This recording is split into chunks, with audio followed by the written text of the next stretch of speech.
Good evening, everyone.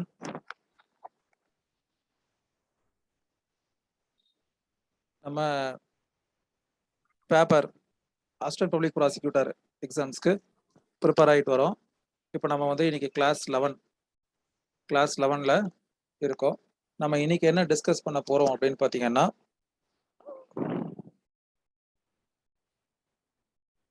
Constitution paper 3ல் வரக்கூடிய constitution of India, அதுதான் நம்ம இன்னைக்கு டிஸ்கஸ் பண்ண போகிறோம்.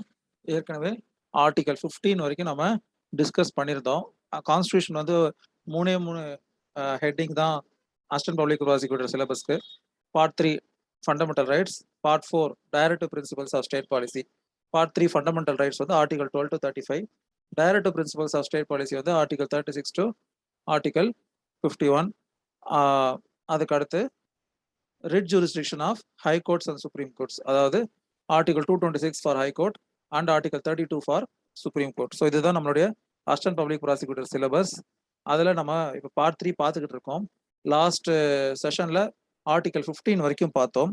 அதோடைய கண்டினியூஷன் தான் நம்ம இன்னைக்கு டிஸ்கஸ் பண்ண போகிறோம். ஸோ ஆர்டிகல் 16ல இருந்து நம்ம பார்ப்போம். சரியா? Part 3 fundamental rights. ஃபர்ஸ்ட் வந்து அந்த ஹெட்டிங்க்கு கீழே எப்படிலாம் இருந்துச்சு அப்படின்னு பார்த்தீங்கன்னா, ஜென்ரல் அப்படின்னு சொல்லிட்டு ஃபர்ஸ்ட் இருந்துச்சு. அந்த ஜென்ரல் அப்படிங்கிறது கீழே 2 ஆர்டிகல் 12 and 13 பார்த்தோம். Definition of state and definition of laws and laws in force article 13ல இது பார்த்தோம். அதுக்கப்புறமா என்ன பார்த்தோம்? ரைட் டு ஈக்குவாலிட்டி பார்த்தோம். அதுக்கு அப்படிங்கிற ஹெட்டிங் கீழே ஆர்டிகல் 14ல இருந்து ஆர்டிகல் 18 வரைக்கும் ரைட் டு ஈக்குவாலிட்டி அப்படிங்கிற அந்த ஹெட்டிங்ல வருது. இந்த ரைட் டு ஈக்குவாலிட்டியில 2 ஆர்டிகல் பார்த்துருக்கோம், article 14 and 15. Article 14 says that article 14 is applicable to all persons, whereas article 15 is applicable only to citizens of India. So article 15 என்ன சொல்லுதுன்னு பார்த்தீங்கன்னா, state shawl not discriminate on what grounds அப்படிங்கிறத சொல்லுது. அதுக்கு சில ப்ரொவிசோஸும் article 15 class 4, 15 class 5 அதெல்லாம் ப்ரொவிசோஸ் இருந்துச்சு. Article 14 வந்து 2 kinds of laws, right to equality and equal protection of laws within the territory of India அப்படிங்கிற அந்த விஷயத்தை டிஸ்கஸ் பண்ணியிருப்போம். So now we'll move on to இந்த ரைட் டு ஈக்குவாலிட்டி அப்படிங்கிற article 14லேருந்து 18 வரைக்கும் இருக்கிறதுல ஆர்டிகல் 16 நம்ம இப்போ பார்க்க போகிறோம். Article 16, equality of opportunity in matters of public employment. That is what article 16. So இதுவும் வந்து பாத்தீங்கன்னா இன்டைரக்டா என்ன சொல்றாங்க, with regard to public employment state should not discriminate அப்படிங்கறத இன்டைரக்டா என்ன சொல்றாங்க, பாசிட்டிவ் நோட்ல equality of opportunity in matters of public employment அப்படின்னு சொல்லப்பட்டிருக்கு. ஸோ இந்த பப்ளிக் எம்ப்ளாய்மெண்ட் அப்படின்னு சொல்லும்போது நமக்கு என்ன ஞாபகத்துக்கு வரும்? எம்ப்ளாய்மெண்ட் ஆப்பர்ச்சுனிட்டி, ஜாப் ஆப்பர்ச்சுனிட்டின்னு சொல்லுவாங்க. Because it knocks the door once in a while R only once அப்படின்னு கூட சொல்லலாம். எப்பயோ ஒரு முறை தான் அந்த வாய்ப்பு வரும். அப்போ அந்த வாய்ப்பை வழங்கக்கூடிய, அதுவும் அந்த பப்ளிக் எம்ப்ளாய்மெண்ட் அப்படிங்கிற அந்த வாய்ப்பு வழங்கக்கூடிய ஒரு ஆர்டிகல் வந்து எப்படி என்ன சொல்லியிருக்குங்கிறத பார்ப்போம். ஆர்டிகல் 16ல மொத்தம் 5 classes are there, similar to article 15. So compare பண்ணி நீங்க படிங்க. First article 16 class 1, there shall be equality of opportunity for all citizens in matters relating to employment or appointment to any office under the state.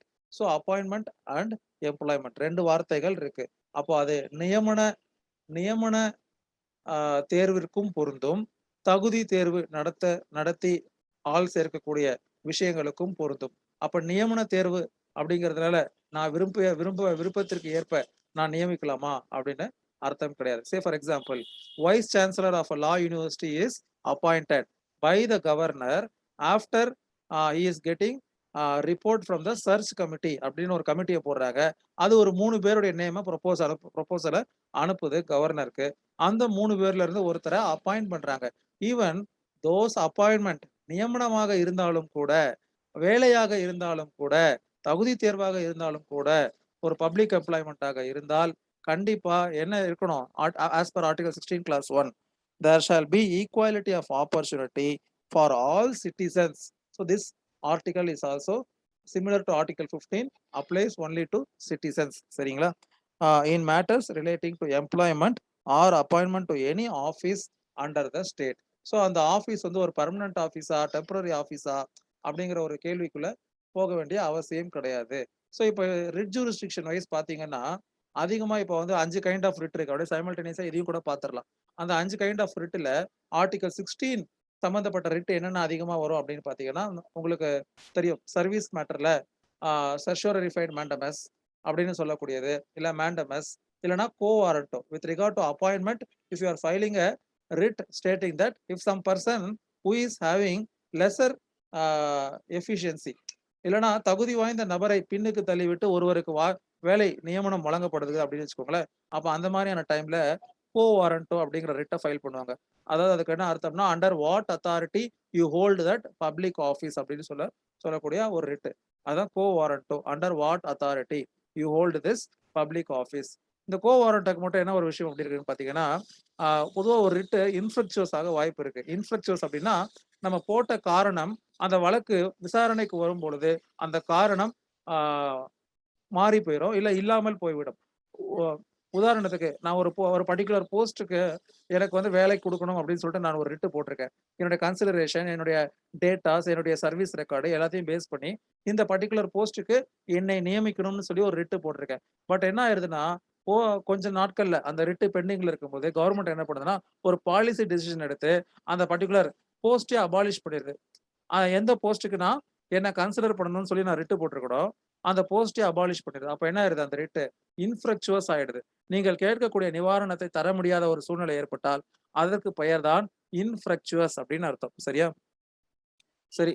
இது ஒரு விஷயம் தெரிஞ்சுக்கோங்க. அதுக்கப்புறம் ஆமா மற்ற ரிட்ட பத்தி நம்ம பார்ப்போம். Then will move on to article 16 class 2.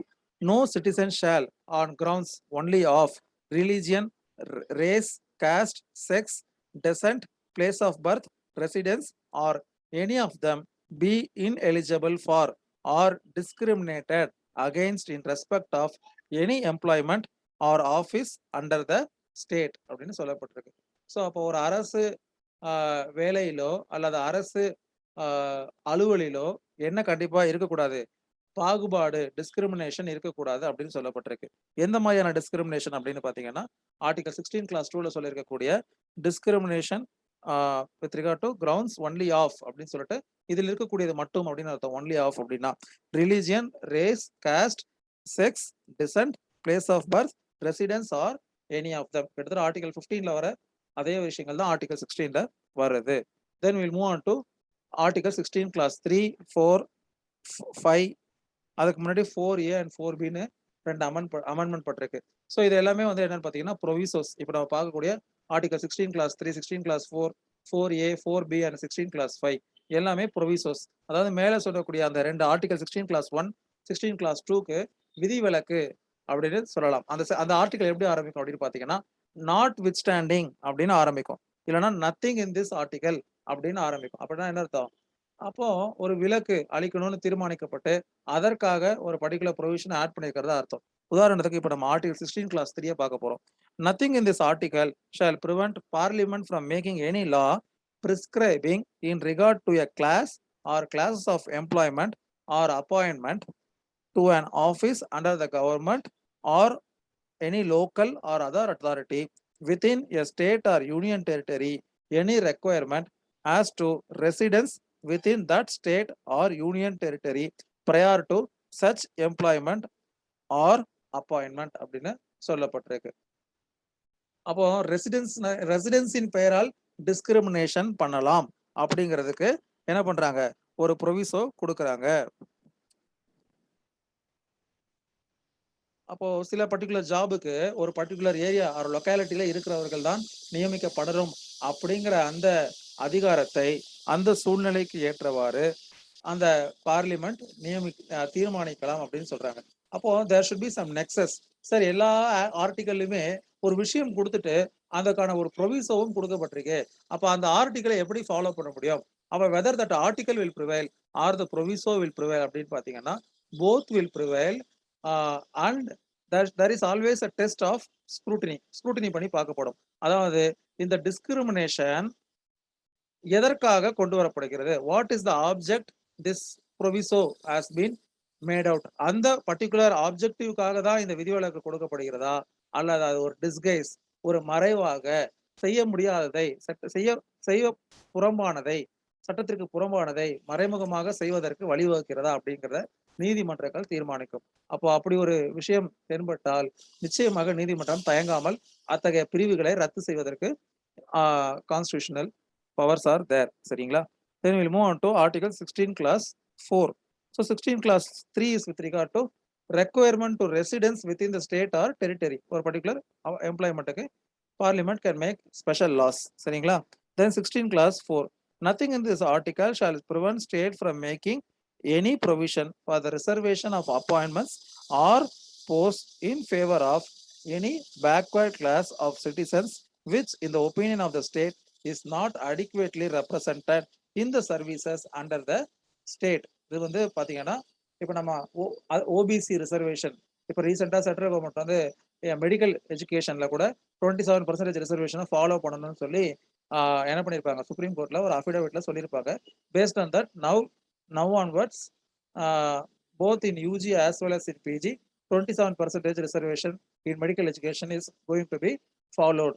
So இது வந்து எங்கிருந்து அதற்கான அதிகாரம் வழங்கப்பட்டிருக்கு? ஏன்னா நம்ம ஃபர்ஸ்ட் பிளாங்கெட்டா என்ன பார்த்தோம் அப்படின்னா equality of opportunity in matters of public employment. நான் ஏற்கனவே சொன்ன மாதிரி ஈக்குவாலிட்டி ஆஃப் ஆப்பர்ச்சுனிட்டிங்கிற அந்த ஆர்டிகல் 14 ஈக்குவாலிட்டிங்கிறது for particular class or classes of persons or citizens, அவர்கள் அனைவரும் ஒரே அளவில் கொண்டவர்களாக இருக்க வேண்டும் அப்படிங்கிறது ஒரு விஷயம்.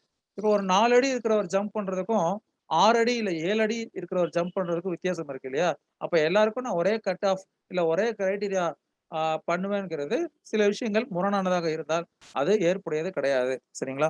So flow 16 Clause 4 is with regard to providing reservations for any backward class of citizens which in the opinion of state it is not adequately represented அப்படிங்கிற அந்த இது இருந்துச்சுன்னா அப்படி பண்ணலாம் அப்படின்னு சொல்லிட்டு.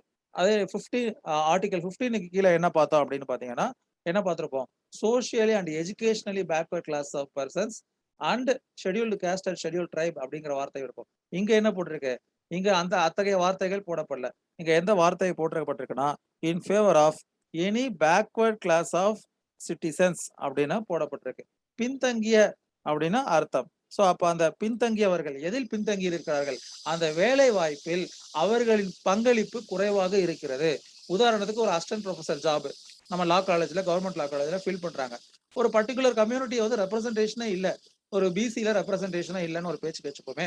அப்போ அத்தகைய சூழ்நிலைகளில் அரசாங்கம் நினைத்தால் அவர்களுக்கு என்று தனி ஒதுக்கீடை கொண்டு வரலாம் அப்படின்னு சொல்றது 16 Clause 4. Then we'll move on to 4A. Nothing in this article shall prevent the state from making any provision for reservation in matters of promotion with consequential seniority to any class or classes of post in the service under the state in favor of scheduled castes and scheduled tribes which in the opinion of state are not adequately represented in the services under the state. இது வந்து பாத்தீங்கன்னா 2001ல 85th amendment கொண்டு வராங்க. Because promotion and other kinds of reservation whether can be given at subsequent stages அப்படிங்கிறது ஒரு கொஸ்டினா வருது supreme கோர்ட்டுக்கு முன்னாடி. ஒருவர் வேலையை ஆரம்ப கட்டத்தில் முதலில் ஒருவருக்கு வேலை வாய்ப்பு வழங்கப்படும் பொழுது இடஒதுக்கீடு கொடுக்கப்படுவது சரிதான். ஆனால் அதற்கு பிறகும் ஒரு அவென்யூ, இப்போ ஒரு செக்ஷன் ஆபீசர்ல இருந்து சூப்பர்னென்ட்ல இருந்து இன்னும் அதிக பதவி, பிரைவேட் செக்ரட்டரி எக்ஸெட்ரா. இப்போ அந்த ப்ரொமோஷனுக்கும் இந்த மாதிரி ரிசர்வேஷன் கொடுக்கறது ஏற்புடையதா அப்படிங்கிற ஒரு கேள்வி வருது. ஏன்னா ஆர்டிகல் 16 Clause 1ல என்ன வார்த்தைகள் கொடுக்கப்பட்டிருந்துச்சு, 2 வார்த்தைகள் கொடுக்கப்பட்டிருந்துச்சு, எம்ப்ளாய்மெண்ட் அப்பாயின்மெண்ட் அப்படிங்கிறது. அப்ப அந்த எம்ப்ளாய்மெண்ட் அப்படின்னு சொன்னா எம்ப்ளாய்மெண்ட் எப்போ ஒருத்தருக்கு வழங்கப்படும், வேலையில் சேரும் பொழுது உனக்கு பணி நியமன ஆணை வழங்கப்படும். வேலையில் சேர்ந்த பிறகு உங்களுக்கு பதவி உயர்வு கொடுப்பதற்கு அந்த எம்ப்ளாய்மெண்ட் அப்படிங்கிற அந்த வார்த்தைக்கு எடுத்துக்க முடியுமா, because is already in employment அப்படிங்கிறது ஒரு வாதமாக வைக்கப்பட்டது. அப்ப அதற்காக தான் என்ன பண்ணாங்கன்னா பார்லிமெண்ட்ல 85th amendment கான்ஸ்டிடியூஷனுக்கு கொண்டு வந்து 2001ல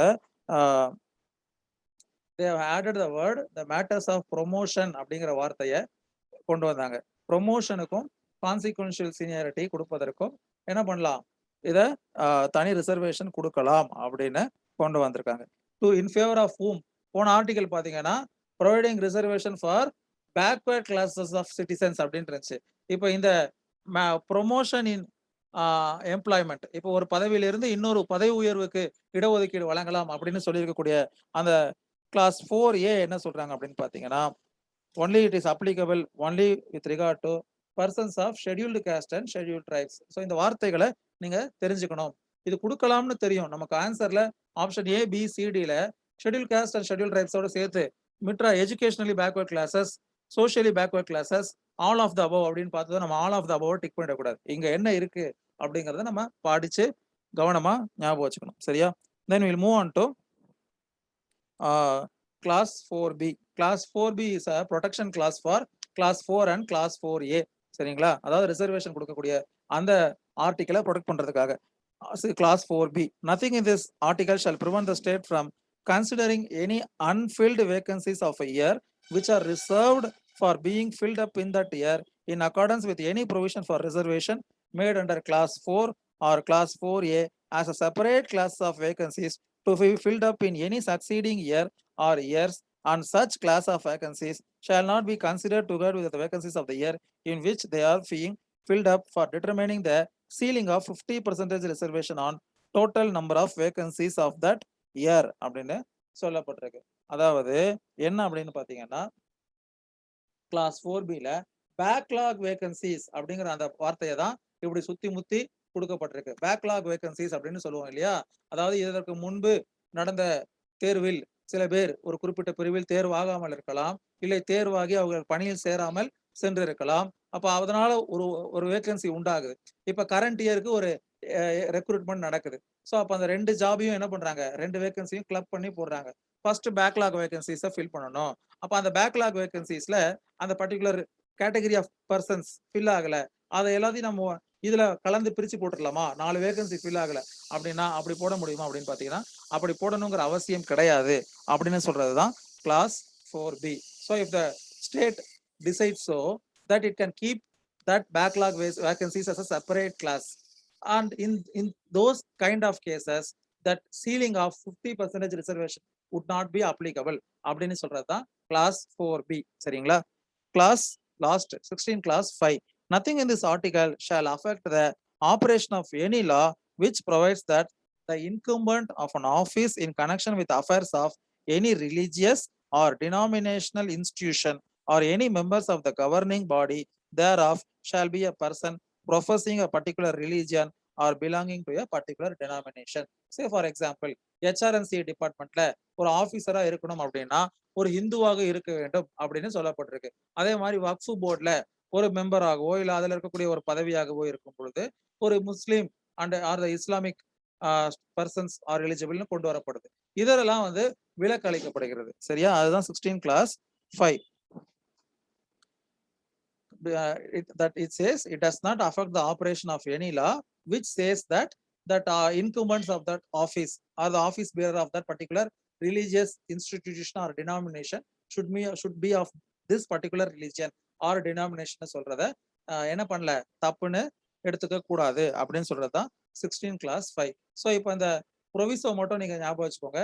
16 class 3ல என்ன பார்த்தோம், ரெசிடென்ஸ் சம்பந்தமா அரசாங்கம் சில விதிவிலக்குகளை கொண்டு வரலாம் அப்படின்னு பார்த்தோம். தென் 16 class 4 வந்து ஓபிசி ரிசர்வேஷன் ஞாபகம் வச்சுக்கோங்க. பேக்வர்ட் கிளாஸ் ஆஃப் சிட்டிசன்ஸ்க்கு ரிசர்வேஷன் கொடுக்கலாம் அப்படின்னு சொன்னது 16 class 4. Then 16 class 4A is with regard to ப்ரொமோஷன்ல ரிசர்வேஷன் கொடுக்கலாம் for the schedule caste and schedule tribes provided if they do not represent adequately. அந்த விஷயங்களை நீங்க ஞாபகம் வச்சுக்கோங்க. அடுத்து 4Bல என்ன பார்த்தோம், 4Aலயோ இல்ல 4Bலயோ ஒரு ரிசர்வேஷன்ல வேகன்சிஸ் ஃபில் ஆகாம இருந்துச்சுன்னா அந்த பேக்லாக் வேகன்சிஸ் தனியா ஒரு இதை கிளாஸா எடுத்து பண்ணலாம். அது எந்த வகையிலையும் அந்த சீலிங் 50% மேல ரிசர்வேஷன் போகக்கூடாதுங்கிற அந்த ஜட்மெண்ட்டை எந்த வகையிலையும் அஃபெக்ட் பண்ணாது அப்படிங்கிறத 4Bல சொல்லியிருப்பாங்க. தென் 5 என்ன சொல்லியிருந்தாங்க லாஸ்டா 16 class 5. Any religious or denominational institution, அதுல வந்து இத்தகைய நபர்கள் தான் பதவியில் இருக்கும் என்று சொல்லுவது ஆர்டிகல் 16 வயலேட் பண்ணதாக எடுத்துக்கொள்ள முடியாது. So this is what article 16 is. Then will move on to இதுல முக்கியமான கேஸ் லாஸ்லாம் என்னன்னு பாத்தீங்கன்னா உங்களுக்கு தெரியும், Mandal commission case, Indira Sawhney versus union of India. அதே மாதிரி நீங்க கூகுள் பண்ணி பாருங்க, the case law which upheld the provision of article 16 4A, அதாவது ப்ரொமோஷன்ல சீனியாரிட்டி கொடுப்பதை சேலஞ்ச் பண்ணும் பொழுது நீதிமன்றம் அதை அப்பெல் பண்றாங்க. அது என்ன அப்படிங்கிறத பார்த்துக்கோங்க. அதே மாதிரி Nagaraj versus union of India, Balaji versus Nagaraj versus union of India, Balaji versus state of Mysore, அப்புறம் நான் சொன்னக்கூடிய Indira Sawhney versus union of India. அதுக்கு கீழே பாத்தீங்கன்னா மண்டல் கமிஷன் கேஸ்னு அதுக்கு இன்னொரு பேர் இருக்கு. ஸோ இந்த கேசஸ்லாம் நீங்க கோ த்ரூ பண்ணி பாருங்க. உங்களுக்கு ஆர்டிகல் 16 உடைய அப்ளிகேஷன் இன்னும் அதிகமான ஒரு புரிதலை கொடுக்கும். Then will move on to article 17. Article 17 பாத்தீங்கன்னா ஆர்டிகல் 17 வந்து நம்ம வந்து அதிகமா உபயோகப்படுத்துறோமா அப்படின்னு பாத்தீங்கன்னா அது வந்து அன்டச்சபிலிட்டி பத்தின ஒரு ஆர்டிகல். ஆர்டிகல் 17 அன்டச்சபிலிட்டியை பத்தி சொல்லப்பட்டிருக்கிற article. But it chase something that is banned, but it does not say separately what is the offense, what is the punishment for that offense அப்படிங்கறத சொல்லல. ஆர்டிகல் 17 ஏன் சொல்லல அப்படின்னா பார்ப்போம். ஆர்டிகல் 17 abolition of untouchability, அதுதான் article 17. untouchability is abolished அப்படின்னு சொல்லப்பட்டிருக்கு. and its practice in any form is forbidden. அப்போ எந்த வகையிலையும் தீண்டாமையை ஊக்குவிக்கும் வகையிலே ஒரு செயலை செய்யக்கூடாது, அத்தகைய செயல் தடை செய்யப்பட்டிருக்கு அப்படிங்கிறத சொல்றாங்க.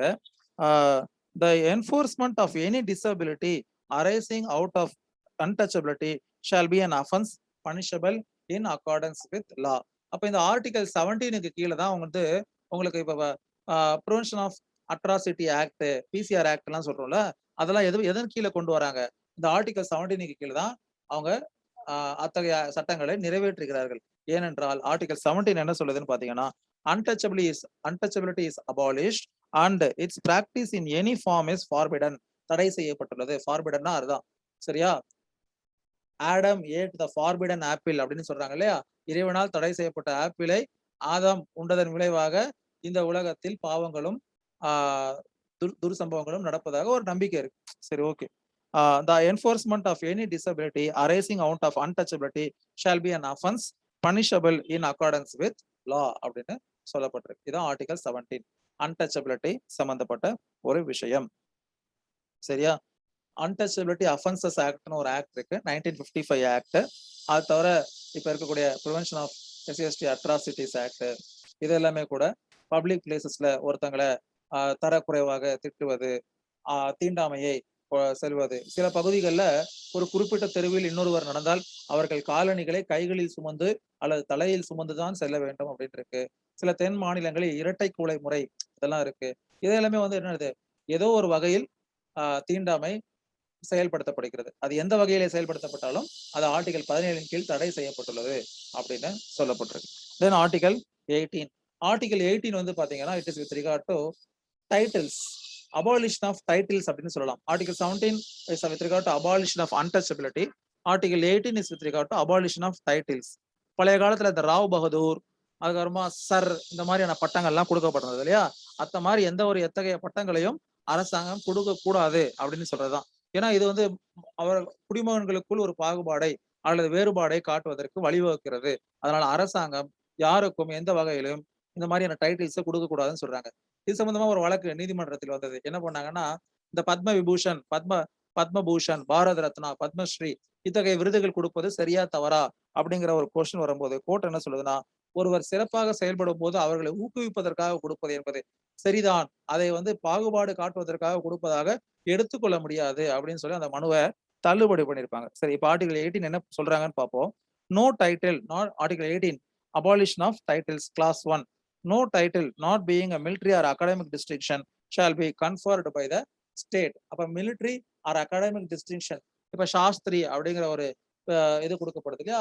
அந்த காலத்துல கொடுக்கப்பட்டது லால் பகதூர் சாஸ்திரி அப்படிங்கிற, சாஸ்திரிங்கிறது கல்வியில் சிறந்து விளங்குபவர்களுக்கு கொடுக்கக்கூடிய ஒரு பட்டம். அப்ப அந்த அகாடமிக் பிரைட்னஸ்க்காக, அந்த அகாடமிக் டிஸ்டிங்ஷனுக்காகவோ அல்லது மிலிட்ரி டிஸ்டிங்ஷனுக்காகவோ என்ன பண்ணலாம்? You can provide titles. சரியா? தென் கிளாஸ் 2.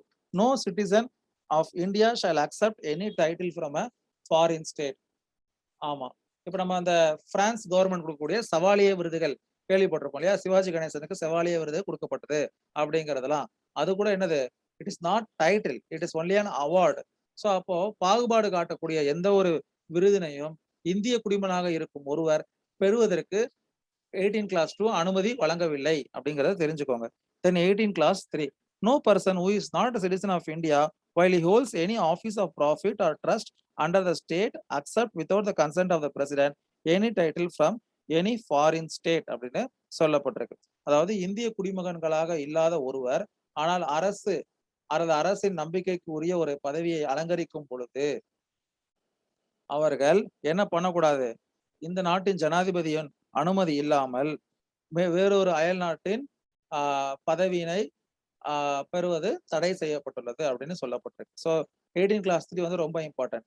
பொதுவாக ஆர்டிகல் 18 நம்ம என்ன நினைப்போம், it applies only to citizens அப்படின்னு சொல்றோம். ஆனா 18 கிளாஸ் 3 வந்து it also applies to non citizens who are living in India. 18 கிளாஸ் 3 என்ன சொல்லுது, no person who is not a citizen of India shall while he holds any office or profit or trust under the state accept without the consent of president any title from any foreign state அப்படின்னு சொல்லப்பட்டிருக்கு. Then last one, 18 class 4. No person holding any office or profit or trust under the state shall, without the consent of president, accept any present emolument or office of any kind, form or under any foreign state அப்படின்னு சொல்லப்பட்டிருக்கு. அப்ப not only titles, if you are holding any profit under the government, then without the consent of president, you are not even supposed to receive awards, monuments or etc from any foreign state. சரியா, இது வந்து article 18. now we'll move on to important now we'll move on to ஒரு முக்கியமான case article 18க்கு கீழே என்னன்னு பாத்தீங்கன்னா Balaji Raghavan versus union of India. அந்த வழக்குல தான் பத்மா அவார்ட்ஸ் எல்லாம் சேலஞ்ச் பண்ணிருப்பாங்க. whether giving Padma awards is prohibited under article 18. Padma awards வந்து ஒரு டைட்டிலா அப்படின்னு சொல்லும்போது no, it is a distinction given to a citizen of high values. சரியா, now we'll move on to article 19. article 19 வந்து ஒரு முக்கியமான ஒரு ஆர்டிகல். ஆர்டிகல் 19க்கு கீழே வந்து பாத்தீங்க அப்படின்னா மொத்தம் வந்து ஒரு 6 விஷயம் கொடுக்கப்பட்டிருக்கு. 6 ஃப்ரீடம். ஆர்டிகல் 19க்கு மேல என்ன கொடுக்கப்பட்டிருக்கும் அப்படின்னு பாத்தீங்கன்னா ஆர்டிகல் 18 முடிஞ்சிருச்சு. ரைட் டு ஈக்குவாலிட்டி அப்படிங்கிற அந்த நீங்க இண்டெக்ஸ் எடுத்து பாத்தீங்கன்னா ஜெனரல் ஃபண்டமெண்டல் ரைட்ஸ் கீழே ஜெனரல் அப்படிங்கிற போட்டு ஆர்டிகல் 12 and 13. அதாவது ரைட் டு ஈக்குவாலிட்டி போட்டு ஆர்டிகல் 14 to 18. அதுக்கு அடுத்து பாத்தீங்கன்னா இப்போ ஆர்டிகல் 19ல இருந்து அதுக்கு மேல என்ன போட்டிருக்கோம் அப்படின்னு பாத்தீங்கன்னா ஆர்டிகல் 19 to 22 வரைக்கும் ரைட் டு ஃப்ரீடம் அப்படின்னு போட்டிருக்கோம். ஆர்டிகல் 19ல இருந்து 22, ஆர்டிகல் 19ல இருந்து 22 வரைக்கும் ரைட் டு ஃப்ரீடம்னு போட்டிருக்கோம். அதுல ஒரு முக்கியமான ஒரு ஆர்டிகல் தான் ஆர்டிகல் 19. சரியா, ரைட் டு ஃப்ரீடம் ஞாபகம் வச்சுக்கோங்க. ஏன்னா நமக்கு உள்ளுக்குள்ள இருக்க எல்லா விஷயமும் ஞாபகம் வச்சுக்க முடியாது. தலைப்பினை ஞாபகம் வச்சுட்டு அது கீழே என்னென்ன ஆர்டிகல் வருங்கிறத ஞாபகம் வச்சுக்கலாம். சரியா, article 19 to 22 right to freedom. அதுல ஃபர்ஸ்ட் ஆர்டிகல் 19. மொத்தம் 6 kinds of freedom are there. 19 class ஏல இருந்து 19 கிளாஸ் ஜி வரைக்கும் இருக்கு. 19 கிளாஸ் எஃப் இஸ் omitted. சரியா, அதுக்கு அப்படியே ஒவ்வொரு இதுக்கும் ஒவ்வொரு ப்ரொவிசோ. 19 கிளாஸ் ஏ உடைய ப்ரொவிசோ 19 கிளாஸ் 2, 19 கிளாஸ் பி உடைய ப்ரொவிசோ 19 கிளாஸ் 3, அந்த மாதிரி 19 கிளாஸ் 6 வரைக்கும் ப்ரொவிசோஸ் ஆர் தேர். இப்போ நீங்க இப்படி ஞாபகம் வச்சுக்கணும். 19 clause 2 is the proviso for 19 clause A. முதலில் ஒரு விஷயம் சொல்லப்பட்டிருக்கும், ஆனால் அந்த சொல்லப்பட்ட விஷயம் எதற்கு உட்பட்டது அல்லது அதன் மீது எத்தகைய ரெஸ்ட்ரிக்ஷன்ஸை இம்போஸ் பண்ணலாம் அப்படின்னு சொல்றதுதான் ப்ரொவிசோ. சரியா, right to freedom of speech அப்படின்னு சொல்லப்பட்டிருக்கு. அதாவது ஒருவருக்கு பேசும் சுதந்திரம், பேச்சு சுதந்திரம் வழங்கப்பட்டுள்ளது ஆர்டிகல் 19 கீழே அப்படிங்கிறதுக்காக அவர் என்ன வேணாலும் பேசிவிடலாமா, அநாகரிகமாக அடுத்தவர் மனதை புண்படுத்தும் வகையிலோ அல்லது இந்த நாட்டின் ஒற்றுமைக்கும் இறையாண்மைக்கும் ஊறு விளைவிக்கும் வகையிலோ பேசிடலாமா அப்படின்னா அது பேச முடியாது. அதுக்கு பேர் தான் ப்ரொவிசோ. ஸோ இந்த மாதிரி கொடுக்கப்பட்டிருக்கும். இப்போ என்ன அந்த 6 right to freedom under article 19 பார்ப்போம். Article 19, protection of certain rights regarding freedom of speech etc. class 1, all citizens shall have the right அப்படின்னு சொல்லிட்டு அதுக்கு கீழே கிளாஸ் ஏல இருந்து ஜி வரைக்கும் இருக்கு. all citizens shall have the right. so article 19 is also applicable to only the citizens of India. it does not says that all persons அப்படின்னு சொல்லல. என்ன சொல்லப்பட்டிருக்கு, all citizens அப்படின்னு சொல்லப்பட்டிருக்கு. சரியா, article 19(1)(a to freedom of speech and expression, வெளிப்படுத்தும் தன்மை அல்லது பேச்சு சுதந்திரம் அப்படின்னு சொல்லப்படுது. அவ பேச்சு சுதந்திரத்தை தணிக்கை செய்யக்கூடிய ஒரு முறை அது மிகவும் கடினமாக இருக்கிறது. அது என் சுதந்திரத்தை பறிக்கும் வகையில் இருக்கு அப்படின்னா அது ஆர்டிகல் 19(1)(a வயலேட் பண்ணதா அர்த்தம். சரியா, இப்ப நம்ம நிறைய ஒரு சில திரைப்படங்கள் வரும்பொழுது என்ன பண்ணுவாங்க அப்படின்னு பாத்தீங்கன்னா இது ஒரு குறிப்பிட்ட பிரிவினரை தாக்குவதாக இருக்கிறது. அதனால அந்த படத்திற்கு தடை விதிக்கணும்னு சொல்லியிருப்பாங்க. அப்ப கோர்ட் சிம்பிளா என்ன சொல்லிடும், already there is a board called censor board. அப்போ அவர்கள் வந்து தணிக்கை செய்துதான் ஒரு படத்தை வெளியிடுகிறார்கள். அப்போ ஏற்கனவே ஒரு ஒரு ஃபோரம் இருக்கு. நீ அந்த ஃபோரம்ல நீ உன்னுடைய இது பண்ணியிருக்கலாம். அவர்கள் முடிவு செய்து வந்த பிறகு அதன் மீது ஒரு உத்தரவு பிறப்பிப்பது ஆர்டிகல் 19(1)A வயலேட் பண்றதா அர்த்தம் அப்படின்னு சொல்லியிருப்பாங்க. பலவேறு தீர்ப்புகள்ல நீங்க பாருங்க. Right to freedom of speech and expression will be coming under 19(1)A. அதுல freedom of speech and expression includes right to silence அப்படின்னு சொல்லிட்டு Bijoe Emmanuel versus state of Kerala இந்த வழக்குல சொல்லியிருப்பாங்க. அதுல வந்து பாத்தீங்கன்னா ஒரு பர்டிகுலர் குரூப் ஆஃப் பர்சன்ஸ் அவங்க வந்து என்னன்னா தேசிய கீதம் பாடும் பொழுது அதை மறுபடியும் அதை பின்னாடி இசைக்கணும் இல்ல மறுபடியும் பின்னாடி கோரஸ் பாடணும் அப்படிங்கிறது அவர்களின் நம்பிக்கைக்கு எதிரானது. ஆனால் அவர்கள் அதற்குரிய மரியாதையை வழங்குகிறார்கள். எழுந்து நிற்கிறார்கள். அமைதியாக தன் கைகளை நெஞ்சின் மீது வைத்துக் கொண்டு அமைதியாக நிற்கிறார்கள். அவர்கள் அதை திருப்பி சொல்லவில்லை. அப்ப நீதிமன்றத்திற்கு அவர்கள் மீது வழக்கு தொடுக்கப்படும் பொழுது அந்த கோர்ட் என்ன சொல்லுதுன்னா, ஸ்பீச் என்பது சைலண்டா இருப்பதற்கும் பொருந்தும். அப்ப அவங்க சைலண்டா இருக்கணும்னு நினைச்சாங்கன்னா சைலண்டா இருக்கலாம். அது தவறு கிடையாது. That does not amount to insult அப்படின்னு சொல்லியிருப்பாங்க அந்த கேஸ்ல. Bijoe Emmanuel versus state of Kerala. Then we'll move on to 19 clause 2, which is with regard to assemble peaceably and without arms. அமைதியாக ஆயுதங்களின்றி கூடுவதற்கான உரிமை. அசம்பிள்னா கூடுதல் அப்படின்னு சொல்றது. ஒரு எதிர்ப்பை காட்டுவதற்கோ அல்லது ஒரு ஒரு பிரதிபலிப்பாகவோ மக்களின் ஒற்றுமையை பிரதிபலிப்பதற்காகவோ அல்லது எதிர்ப்பை காட்டுவதற்காகவோ என்ன பண்றாங்க, அமைதியான முறையில் கூடுவது. அப்படி கூடுபவர்கள் எந்த ஒரு பொருட்களையோ ஆயுதங்களையோ எடுத்துக்கொண்டு கூடுவதில்லை. அவர்கள் ஒரு வகையில் தங்களுடைய பதிவினை வெளியிடுகிறார்கள். அதுதான் to assemble peaceably and without arms. அதுவும் என்னது one of the fundamental right under article 19 clause 1B. சரிங்களா?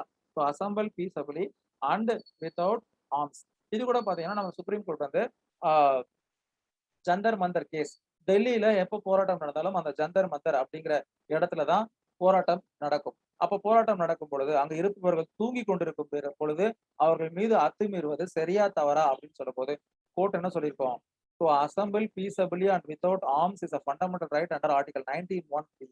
அவர்கள் மீது நீங்க தாக்குதல் நடத்துவது தவறு அப்படின்னு சொல்லியிருக்கோம். நம்ம ஹைகோர்ட்ல கூட என்ன இருக்கு, ஜட்மெண்ட்ஸ் இருக்கு.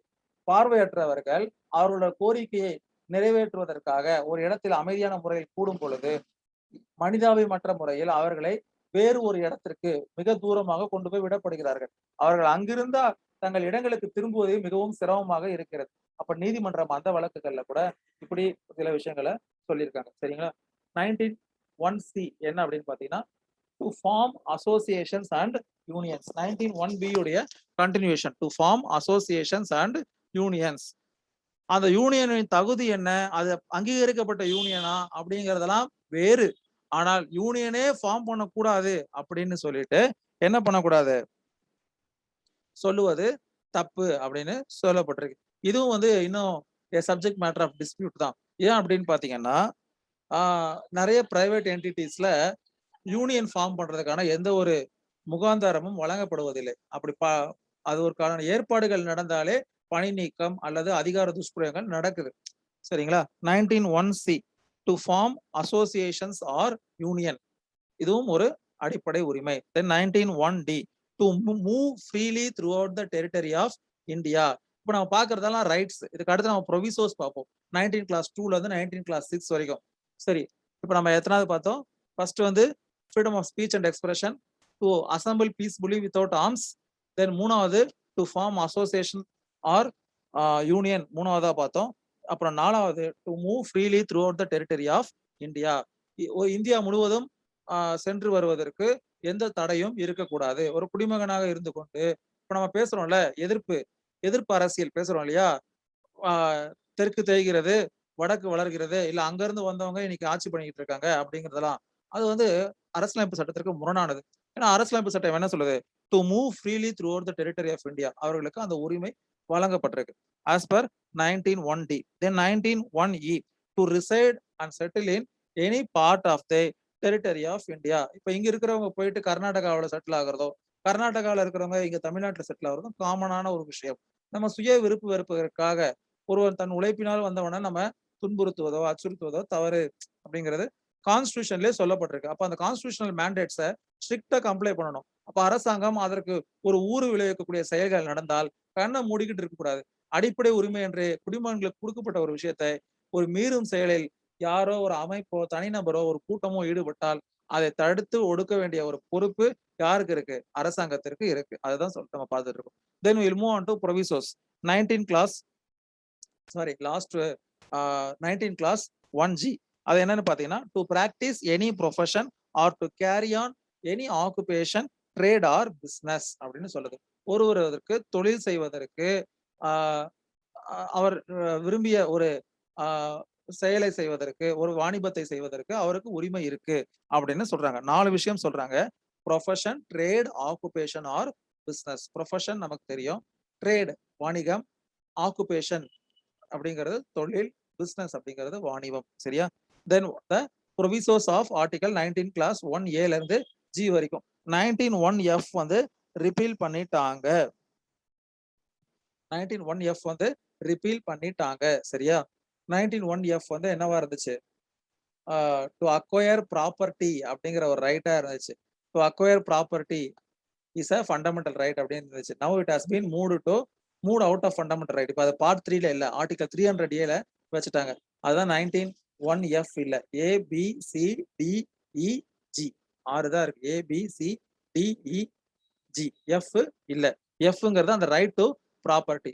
Acquire property was once a fundamental right. அதை நான் ஏற்கனவே சொன்ன மாதிரி சோஷியல் வெல்ஃபேர் ஸ்கீம்ஸ் எதுவுமே கொண்டு வர முடியல. Due to the reason that right to acquire property is a fundamental right. அப்ப அதை அவங்க கிட்ட இருந்து பறிக்க முடியாது இல்லையா? அப்ப அரசாங்கத்தால என்ன பண்ண முடியல? பல திட்டங்களை கொண்டு வர முடியல. Now we'll move on to proviso. 19 class 2. Nothing in the subclass A of class 1 shall affect the operation of any existing law or prevent the state from making any law in so far as such law imposes reasonable restrictions. இந்த வார்த்தைகளை கவனிங்க. Reasonable restrictions on the exercise of the right conferred by the said subclass in the interest of என்னென்ன reasonable restriction பண்ணலாம், எத்தகைய செயல்களுக்காக பண்ணலாம் அப்படின்னு பாத்தீங்கன்னா, இந்த interest of sovereignty and integrity of India, இந்தியாவின் ஒருமைப்பாட்டிற்கும் இறையாண்மைக்கும் களங்கம் ஏற்படாத வகையில் உங்களுக்கு பேச்சுரிமை வழங்க அனுமதி அளிக்கப்பட்டிருக்கிறது. அப்போ சில ரெஸ்ட்ரிக்ஷன்ஸை இந்த கிரவுண்ட்ல போடலாம். எந்த கிரவுண்ட்ல? ரெஸ்ட்ரிக்ஷன் ரீசனபிளா இருக்கணும், டோட்டல் பிளாங்கெட்டா இருக்கக்கூடாது. அதே மாதிரி that restriction should be done in order to protect the sovereignty and integrity of India, the security of the state. மூணாவது sovereignty and integrity, அதுக்கப்புறமா security of the state, பாதுகாப்பு கருதி சில தடைகளை போடலாம். இப்ப எல்லாம் பிரிவினைவாத தலைவர்களை பழைய டைம்ல எல்லாம் பாத்தீங்கன்னா, அவர்கள் பேட்டி கொடுப்பதற்கோ, அவர்கள் பேசுவதற்கோ, வெளி இதுல வந்து ஒரு ப்ரொபகண்டா பண்றதுக்கோ தடை செய்யப்பட்டிருப்பாங்க. Because security of the state is at stake அப்படின்னா அப்படி பண்ணக்கூடாது. Then friendly relations with foreign states, அதை அஃபெக்ட் பண்றதா இருந்தா then you can impose restrictions. And then public order அப்போஸ் பாதிக்கப்பட்டா அப்போ உங்களுக்கு அப்போ ரைட் டு ஸ்பீச் அண்ட் எக்ஸ்பிரஷனுக்கு அகேன்ஸ்டா இது பண்ணலாம். Then decency or morality or relation to contempt of court, defamation and or incitement to an offence, இத்தகைய செயல்களுக்காக என்ன பண்ணலாம்? சில ரெஸ்ட்ரிக்ஷன்ஸை இம்போஸ் பண்ணலாம். ஆனால் remember, always the restriction should be reasonable. அது இத்தகைய செயல்களை தடுப்பதற்காக இருக்க வேண்டும். ஒரு ரிமோட் ரீசனா இருந்துச்சுன்னா அது it is always open to challenge. Then we will move on to 19 class 3. 19 class 3 என்னன்னு பாத்தீங்கன்னா, 19 class 3 is with regard to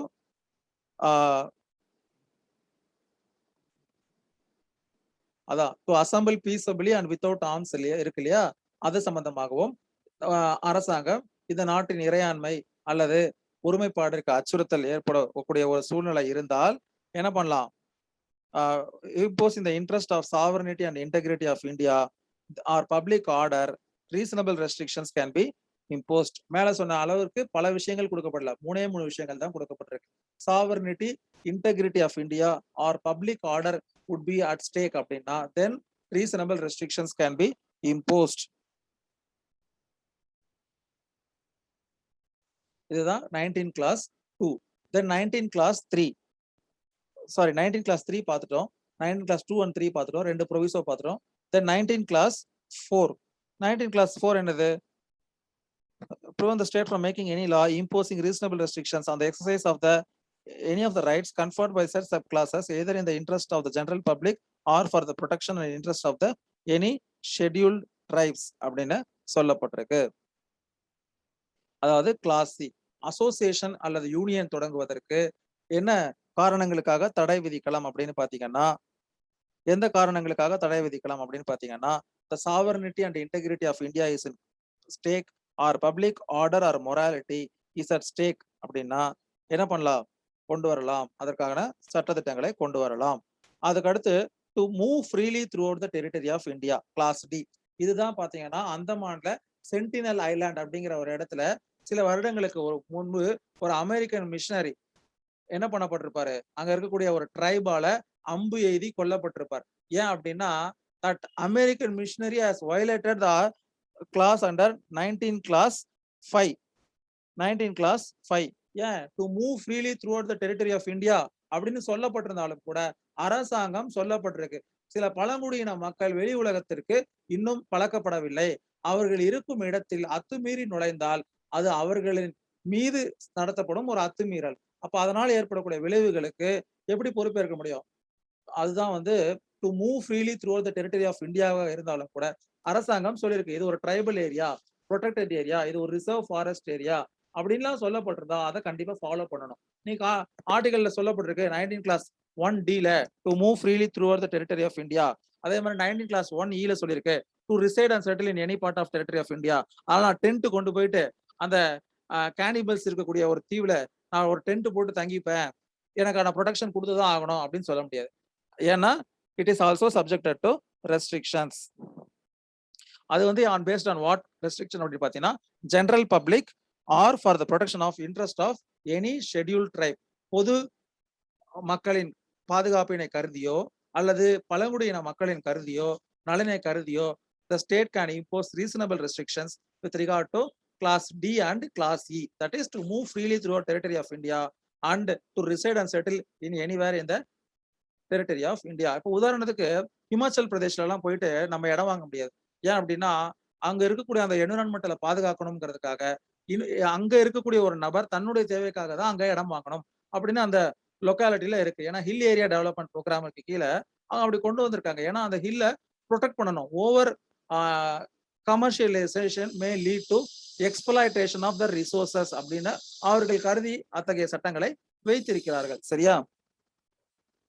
அதே மாதிரி நம்ம ஊர்ல கூட பாத்தீங்கன்னா நீலகிரிகள்ல யானையின் வழித்தடங்கள், சத்தியமங்கலங்கள்ல புலிகளின் வனத்தடங்கள் அப்படின்னு சொல்லி சில இடங்கள்ல சில செயல்கள் செய்வதற்கு தடை விதிக்கப்படுகிறது. அப்ப நீங்க இந்த ஆர்டிகளை சொல்ல முடியாது. சரியா? Then last that is with regard to clause G clause 6 19 clause 6. அது என்ன சொல்லப்பட்டிருக்குன்னு பாருங்க. The said clause shall affect the operation of any existing law in so far as it imposes or prevent the state from making any law imposing in the interest of general public reasonable restrictions on the exercise of rights conferred by the said clause, and in particular nothing in the said subclause shall affect the operation of any existing law in so far as it relates to or prevent the state from making any law relating to அப்படின்னு சொல்லிட்டு class 1 class 2 அப்படின்னு சொல்லி ரெண்டு explanation கொடுக்கப்பட்டிருக்கு. என்னன்னு பார்ப்போம். The professional or technical qualification necessary for practicing any profession or carrying on any occupation, trade or business. Say for example, ஒரு MBBS course 5.5 வருஷம் 4.5 வருஷத்துல முடிஞ்சிருது. லாஸ்ட் 1 இயர் என்ன பண்றாங்க, ஹவுஸ் சர்ஜன் அப்படின்னு சொல்லி ட்ரைனிங் போறாங்க, இன்டர்ன்ஷிப் போறாங்க, ஒரு இன்ஹவுஸ் சர்ஜனா போறாங்க. எதற்காக அப்படின்னு பாத்தீங்கன்னா கிளாஸ் 1ல அனுமதி வழங்கப்படுகிறது. In order to practice any profession you need some technical qualification அப்படின்னு ஸ்டேட் கருதுது. அந்த practical in hand training is must before handling the patient or their life அப்படின்னு அந்த சட்டங்கள் மூலியமாக அரசு தீர்மானிக்குது. அப்படின்னா அத்தகைய சட்டங்கள் செல்லும் அப்படின்னு சொல்லப்படுது. தென் class 2 the carrying on by the state or by corporation owned or controlled by the state of any trade, business, industry or service, whether to the exclusion complete or partial of citizens or otherwise.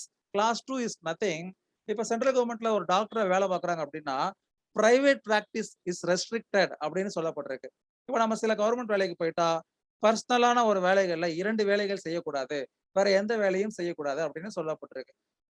இப்போ ஒரு homeopathy முடிச்ச ஒருத்தர் bank எம்ப்ளாயியா ஒரு மேனேஜரா போய் உட்கார்ந்ததுக்கு அப்புறமா சாயங்காலம் நான் வீட்டுக்கு வந்துருவேன், எனக்கு மாசத்துக்கு இத்தனை நாள் லீவ் கிடைக்கும், அன்னைக்கெல்லாம் நான் கிளினிக் போட்டு திறக்க முடியுமா? முடியாது. அப்படி ஏன் அப்படின்னா, because that particular office or designation imposes some restriction அப்படின்னா அத்தகைய ரெஸ்ட்ரிக்ஷன் செல்லும் அப்படின்னு சொல்லப்பட்டிருக்கு. இதுதான் clause 2 and then class 1. So article 19 is completed. Then we will move on to article 20. Article 20, article 21 and 22. So article 20 வந்து பார்த்தோம் அப்படின்னா ஷார்ட்டா ஒரு 3 விஷயத்துல சொல்லிடலாம். 20 class 1, 20 class 2 and 20 class 3. இதுக்கு ஈக்குவலண்டான ப்ரொவிஷன் எங்க அப்படின்னு பாத்தீங்கன்னா சிஆர்பிசில செக்ஷன் 300, அதே மாதிரி எவிடன்ஸ் ஆக்ட்ல எங்க அப்படிங்கறத நீங்க பாருங்க. ஆர்டிகல் 20 வந்து என்ன சொல்லுதுன்னு பாத்தீங்கன்னா, அதோட நான் முடிச்சுக்கிறேன். 21ல இருந்து அடுத்த செஷன்ல பார்ப்போம். இன்னைக்கு ஒரு 4 செஷனாவது பார்த்த மாதிரி இருக்கட்டும். 16, 17, 18, 19 and 20. ஸோ 20 வந்து protection in respect of conviction for offences. Protection in respect of conviction for offences, அதாவது தண்டனை வழங்கக்கூடிய சில சில குற்றங்களுக்கு தண்டனை வழங்குதலில் இருந்து ஒரு ப்ரொடெக்ஷன் வழங்கப்பட்டிருக்கு. அது என்ன? 20 கிளாஸ் 1 என்ன, கிளாஸ் 2 என்ன, கிளாஸ் 3 என்ன? 20 கிளாஸ் 2 நம்ம அடிக்கடி கேள்விப்பட்டிருப்போம். டபுள் ஜியோபார்டி அப்படின்னு சொல்லுவாங்க. அதுக்கு ஈக்குவலண்டான ப்ரொவிஷன் சிஆர்பிசில என்னன்னு பாருங்க. டபுள் ஜியோபார்டி அதுக்கு வந்து எவிடன்ஸ் லால கூட அதுக்கான ப்ரொவிஷன் இருக்கு. ஆர்டிஃபிஷியஸ் அக்விட் அப்படின்னு சொல்லிட்டு சொல்லப்பட்டிருப்பாங்க. அதாவது ஃபர்ஸ்ட் 20 கிளாஸ் 2 பார்ப்போம். டபுள் ஜியோபார்டி அப்படின்னா ஒரு நபர் ஒரு செயலை செய்து விட்டார், அதற்காக அவருக்கு 2 முறை அவர் மீது வழக்கு தொடுத்து 2 முறை அவர் தண்டனை கொடுப்பது அர்த்தம் கிடையாது அப்படின்னு சொல்லப்பட்டிருக்கு.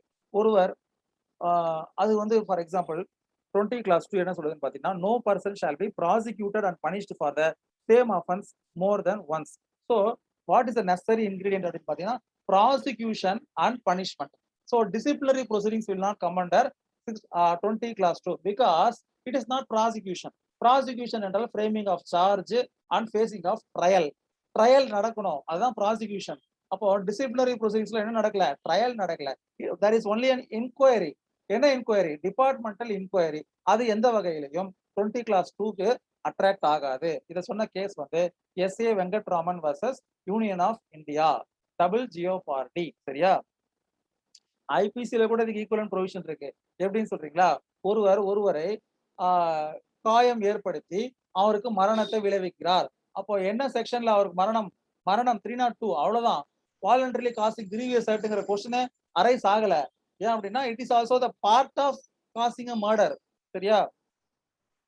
அப்போ ஒருத்தரை ஒரு முறை மரணத்திற்காக தண்டனை கொடுத்து விட்டு அதுல விடுதலை ஆகிவிட்டார். அடுத்த முறை அவரை தாக்கியதற்காக ஒரு சாட்சி இருக்கு, ஆவணம் இருக்கு. அதே சம்பவத்திற்கு இன்னொரு முறை வழக்கு தொடுக்க முடியுமா அப்படின்னு பாத்தீங்கன்னா, லா ஆஃப் எவிடன்ஸ்லயும் முடியாது, சிஆர்பிசிலயும் முடியாது, எதுலயுமே முடியாது. சரி, ஆர்டிகல் 20 கிளாஸ் 1 என்ன அப்படின்னு பாத்தீங்கன்னா, செல்ஃப் இன்கிரிமினேட்டரி ஸ்டேட்மெண்ட் அப்படிங்கறதான் 20 கிளாஸ் 1. 20 கிளாஸ் 3 வந்து எக்ஸ்போஸ்ட் ஃபேக்டோ லா. இந்த செல்ஃப் இன்கிரிமினேட்டரி ஸ்டேட்மெண்ட் என்ன? No person shall be compelled to be a witness against himself அப்படின்னு அதை எக்ஸ்பிளைன் பண்ணி சொல்லலாம். No person shall be compelled to be a witness against himself. ஒருவரை கட்டாயப்படுத்தி அவரது வாக்குமூலத்தை பெற்று அதன் மூலம் ஒருவருக்கு தண்டனை வழங்குவது ஏற்புடையது கிடையாது. அது ஒரு ஜுடிஷியல் சிஸ்டம்ல நியாயமானதாக எடுத்துக்கொள்ளப்படாது. இங்க என்ன கொடுத்திருக்குன்னு பார்ப்போம்.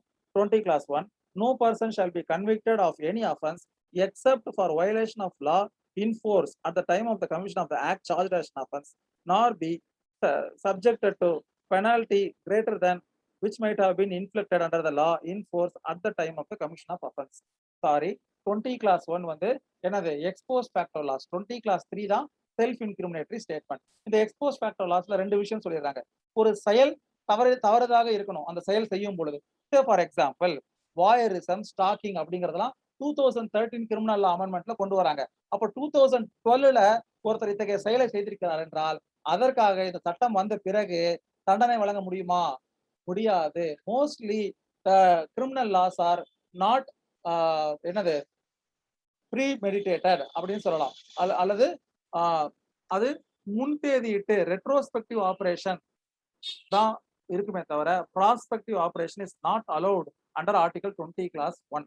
First aspect. ரெண்டாவது, தண்டனை உயர்த்தி கொடுக்கப்பட்டிருக்கிறது. இப்ப 2013 கிரிமினல் லா அமெண்ட்மெண்ட்டுக்கு அப்புறமா பெண்களுக்கு எதிரான பல குற்றங்களுக்கான தண்டனைகள் உயர்த்தி வழங்கப்பட்டிருக்கிறது. ஆனால் அது எப்பொழுது நடைமுறைக்கு வந்ததோ அன்றிலிருந்து தான் அது பொருந்துமே தவிர அதற்கு முன்பு ஒரு செயல் செய்யப்பட்டிருந்து அதற்கான விசாரணை நடந்து கொண்டிருக்கும் பொழுது அத்தகைய செயல்களுக்கு பொருந்தாது. அதுதான் 20 கிளாஸ் 1. 2 விஷயங்கள். அது குற்றமாக இருக்க வேண்டும். அதற்கு என்ன தண்டனை வழங்கப்பட்டிருக்கிறதோ, அதை தான் அவர்களுக்கு வழங்க வேண்டும். அதுக்கு படிக்கிறேன் கவனிங்க. Clause 1 no person shall be convicted of any offence except for violation of law in force. இது எங்க படிச்சோம்? ஆர்டிகல் 13ல படிச்சோம். சரி right. Law in force at the time of the commission of the act charged as an offence nor be subjected to a penalty greater than which might have been inflicted under the law in force at the time of the commission of the offense. At the time of the commission of the offense. அப்போ அந்த செயலை செய்யும் பொழுது அதற்கான தண்டனை என்னவோ அதற்தான் ஒருவரிடம் வாங்க வேண்டும் அப்படின்னு சொல்லப்பட்டிருக்கு. சரியா? Then we'll move on to the last article under 20 class 3. அது என்ன? செல்ஃப் இன்கிரிமினேட்டரி ஸ்டேட்மெண்ட் அப்படின்னு சொன்னேன். No person shall be compelled to be a witness against himselfனு சொன்னேன். இங்க என்ன கொடுத்திருக்காங்கன்னு பார்ப்போம். அதுதான் கொடுத்திருக்காங்க கிளாஸ் 3ல. No person accused of any offense shall be compelled to be a witness against himself. இப்போ இதுல எவிடன்ஸ் ஆக்ட்ல இதுக்கு வந்து ஒரு ப்ரொவிஷன் இருக்கு. என்ன அப்படின்னு பாத்தீங்கன்னா, விட்னஸ கட்டாயப்படுத்தி கேள்வியை வாங்குவது தவறு கிடையாதுன்னு சொல்லியிருப்பாங்க. ஆனால் இங்க என்ன கொடுத்திருக்காங்க? குற்றம் சுமத்தப்பட்டவரை சாட்சியமாக இருக்க சொல்வது, இல்ல சாட்சியத்தை அவரிடம் கட்டாயப்படுத்தி வாங்குவது தவறு அப்படின்னு சொல்லிருக்காங்க. So this protection under Article 20 Class 3 is applicable only to the accused. It does not apply to the witness. அப்ப விட்னஸா ஒருத்தர் ஒரு கேஸ்ல கோர்ட் கூப்பிடுது அப்படின்னா அவர் அதற்கான சாட்சியங்களை வழங்க மறுத்தால் அவர் மீது உரிய நடவடிக்கை எடுப்பதற்கு சட்டத்தில் இடம் உண்டு. ஆனால் குற்றம் சுமத்தப்பட்டவர் சாட்சியத்தை சொல்லவில்லை, இல்ல அவருக்கு தெரிந்த விஷயத்தை சொல்லவில்லை என்பதற்காக என்ன பண்ண முடியாது? அவர் மீது நடவடிக்கை எடுக்க முடியாது. The only exception is accomplice under section 133 of Evidence Act. அதாவது accomplice அப்படின்னு சொல்லுவாங்க. accomplice தான் என்ன? அதாவது நம்ம அப்ரூவர்னு சொல்லுவோம்ல. அப்ப அவர் அப்ரூவரா எப்படி அவரை கோர்ட் வந்து ஏத்துக்குதுன்னு பாத்தீங்கன்னா, only on the fulfillment of a statement stating that I would disclose every truth which I know of that particular offense அப்படின்னு சொன்னதுனாலதான் ஒருத்தர் அப்ரூவரா கோர்ட் ஏத்துக்கிட்டது. அப்புறம் நீ சொன்னதுக்கு அப்புறமா நான் எனக்கு தெரிஞ்சதெல்லாம் சொல்ல மாட்டேன், நான் அப்ரூவரை ஏத்துக்கணுங்கிறதுக்காக சொன்னேன், ஆனா இப்ப நான் சொல்ல மாட்டேன், இல்ல நான் முழுமையான சொல்ல மாட்டேன், அரைகுறையா தான் சொல்லுவேன்னு சொன்னா that benefit would not be granted to you. You would also be arraigned as one of the accused and you would not be treated as accomplice.